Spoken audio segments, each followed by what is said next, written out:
Organizational capacity. Now we're going to talk about organizational capacity, which has a max of 12 points. First two out of the four elements here, because they're very related, we can address them together. Okay, so for element 26 and 27, again, these numbers apply to the SEDS follow-up. They're different for the native language, but the first one is the application clearly documents the staffing and organizational structure that will support full implementation upon receipt of award. So you're going to include, identify your project staff, and if those key positions are vacant, you're going to provide that plan for implementation to carry on until that position is filled. The next one is through resumes, curriculum vitae, and other evidence, the application documents, that the combined experience of the proposed PIPD, key project staff, and key partners have sufficient knowledge, experience, and capabilities to carry out and manage the proposed project. Okay, so to begin, the best place to start is to provide an organizational chart. So what I did here for our running example is I included a basic org chart for my make-believe tribal council, and I changed the colors for the project. People that are involved in the project have a different color, so it's very clear how you can see the lines of the organization. So you want to make sure that it connects to either the tribal council, or if you're a nonprofit, your board of directors. So not only are you going to provide, the organizational chart, again, remember that you have to provide that narrative along with it that accompanies it, and make sure you have a lot of detail included in that. So the next part is identifying key staff. And what we have here is just a matrix to help you organize your staffing plan. But again, this will organize all the information that you need to address this, and then you would provide the narrative along with it that utilizes this information in this chart. So when we developed this chart, we kept in mind what we see very often in applications is that people provide maybe brief bios, they identify positions in their narrative, and then they don't make those connections. And they'll be like so-and-so's resume in the appendix, but we don't know what position she's in, or whether she's applying for it, or whether the person's already going to be on staff. So this is like this puzzle piece that as a reviewer you have to put together that I'm really trying to impress upon you want to avoid. Okay, so you're going to identify the key staff, whether they're the position. This is for positions titles for the staff here. List them all. Include the ones that are already on board and the ones you will hire under the grant. The next column is list the person identified for that position. So if your project manager is, Candy Carmi, list Candy Carmi's name. That way, when we see Candy Carmi's resume in the appendices, we will know that she's already the project manager and she's already on board. If there's positions like the position that I had to be hired was a nutritionist, I would have nutritionist here under key staff, and I would have to be determined here for this one. We don't have that person identified yet, and then we'd fill in the rest of them. The other thing I'd like to point out is that, again, the default will be your HR policies, but ANA, as far as they're concerned, it's okay to identify a person for a position that will be filled once the grant is hired. So that is very important. It cuts out a lot of the legwork, but say for the nutritionist, for example, say I knew in the community a nutritionist that we wanted to be in this position, but the position won't be ready until the grant is funded. So I would put nutritionist here, list the person identified for that person, but I was also note that they won't be joining until it's funded. So if I wanted, Don David here. So nutritionist Don David to be hired when grant is funded, and then the qualifications and the roles and responsibilities.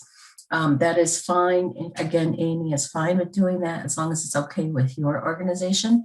Many larger organizations, larger tribes, they don't allow that, and that's fine. But you know, you do, some will have to you know, wait until the grant is awarded, and then they have to go through their hiring policy where they post the job. They go through the selection process and they interview, and then they make their selection. So to go, again, the default is your organization's HR policies. So going back to our list, make sure you have the first two columns completely filled out, add the qualifications that they'll need for the position, the roles and responsibilities that the job has, and attachments. So attachment here could be their resume, and you want to keep them to a 2-page resume. It's required in the FOA that it only be up to 2 pages. So if somebody gives you a 5-page resume, ask them to edit it down to those qualifications that are pertinent to the position and down to 2 pages. Or it could be, if the position is going to be filled, you include the job description. So include the job description in the attachment for that position to be filled. And I also would advise you to, if you have an HR department to run it through, work with them to have them vet the job description so that when it comes time to implement your project, it'll be right there. You want to make sure that, you know, just as a grant writer, you don't develop a job description and think that you can hand that to your HR department without them, you know, having not laid any eyes on it yet. That causes some delay. So you would, I'm trying to help you avoid that situation. So vet those job descriptions to whoever's your HR department or whoever needs to, and include those in your attachments. And the expected date to be hired if the vacancy is, if there's a vacancy. So from all this information, you could provide a nice detailed narrative about your key staff. And then you kind of do the same thing for any key partners. So list your key partner here, list their qualifications, especially if they're providing some kind of resource for your project. Maybe they're providing some workforce development training. So you're going to include their roles and responsibilities, and an attachment for those would be a scope of work for any consultants or even partners, you know, a memorandum of understanding where it outlines, you know, the agreement that you have with them about what they're going to provide for your project. So some kind of documentation can be added and referenced to in your application. And again, once this is filled out, you can use this information to form that nice detailed narrative. So moving on to the next elements, number 28 and 29 for your SEDS FOA. The first one on this page is the application details a plan to ensure effective management over and coordination of activities by partners, contractors, and subcontractors and consultants. So here we're going to make sure that the management of those third parties are taken care of. And then the last one here on this page, the last element is the plan for oversight of federal funds and activities. So the application describes a plan for proper oversight of federal award funds. So you're going to include identification of your staff, your internal controls for financial management, demonstrated knowledge or experience in following federal cost principles, and proper and timely disbursement of funds and accurate accounting practices. So that is pretty detailed. So the way to address the proper oversight of federal funds is you're going to get out your financial policies and summarize this in your narrative and give us an overview of your financial internal controls, policies, and procedures. You do not have to include your entire financial policies in your appendix. So just summarize it here, just so that the reviewers and the readers, NANI, knows that you have the experience and you have those policies in place to manage federal funds. And keep in mind that they should align with 2 CFR Part 200 or 45 CFR Part 75. And it's my understanding that these two are very similar, so you can pick either one. All right, so the next step is you're going to identify the financial staff, any contractors, any partners and their experience in managing federal funds. So for instance, if you are a large organization or large tribe and you have several years managing federal grants, this shouldn't be any problem for you. You have that experience built into your organization. But since A&A is capacity building funds, and you might not be such an experienced organization, if you don't have that experience within your organization, you can definitely hire them, or you can contract them to provide and bring that experience.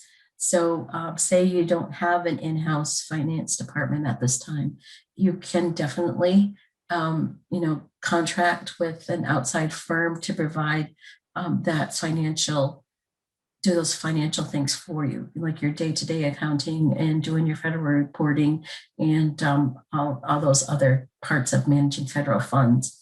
And then you're going to include their experience, give their qualifications to show that they have that experience. So again, I can't emphasize this enough. If you don't have that experience enough in your organization at this time, hire it out or make sure you hire somebody that does have it when it comes time to manage your grant.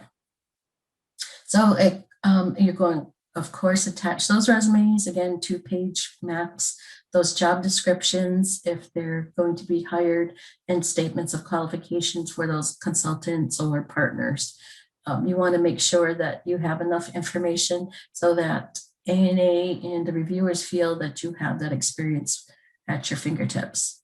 You're going to, if it's at all applicable, list that experience successfully managing federal grants. If you have like 3 examples, that would be a good number of federal grants that you've recently managed. Well, include a brief list of those, like where you got the funds, how much it was, and how successful your project was. And then the last one, if it's at all possible, if you have a clean audit, by all means include that, because not the entire audit, but the letter, the cover letter, where it states that you have you comply with the generally accepted accounting principles, that letter, and include that and cite it in your narrative.